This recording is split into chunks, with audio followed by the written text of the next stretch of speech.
ئێستامە لە دوو ڕۆژی ڕابردوودا نووسراوی ڕسمیمان بۆ کابینەی تازە حکوومەت هەرێمی کوردستان کردووە داوامان لێ کردوون کە ناوی ئەندامانی کابینە و ئەو پۆستە باڵانەی کە گۆڕانکاریان بەسەدا هاتووە بۆ مامنێرن بۆی بتوانین لە ناوەڕاستی هەفتەی داهاتوو یان لە سەرەتای هەفتەی داهاتوو کاتێ وەڵامی نووسراوەکەیان هاتەوە فۆرمی ئاشکراکردن سەرمەت و سامانیان بۆ بنێرین تەبەن بە سوپاسەوە خۆشیانەوەی کە خۆشتان دەزانن لە ڕاگەاندنەکان بڵاو کراوەتەوە لە یەکەم کۆبنەوەی ئەنجومەنی وەزیران تەئکیدیان لە وەزیرە بەڕێزەکان کردوەوە کە بەدەنگ ئەو ئیلتیزامە یاسایی دەستی دەستپاچیەوە دەبچن کە بە تاکیدەوە جێی تەقدیرە. دێنە سەرکار و چاڵاکیەکان خۆتان دەزان دەستی دەستپاچی 4 فەرمانگە لە خۆ دەگرێت فەرمانگەی یاساییمانەیە کە ئیش و کاری بە دوواداچوونی کەیسەکانی گەندەڵی لە دادگاکان و بە دوواداچوونی ڕاستیەکان ئەواتە ئێستێمە لە ساڵی ڕابردوودا کاتێک کە زانیاری زۆرمان بۆ دێ لەسەر کەیسەکانی گەندەڵی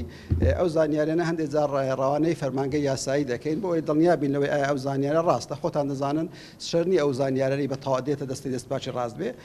لەو 6 مانگە تقریبان 21 زانیاریمان ڕەوانەی فەرمانگەی یاسایی کردووە بۆ بەدەرخستنی ڕاستیەکان تا ئێستا مجموعەکی یەکلایی بۆتەوە تقریبان یەک تا دوو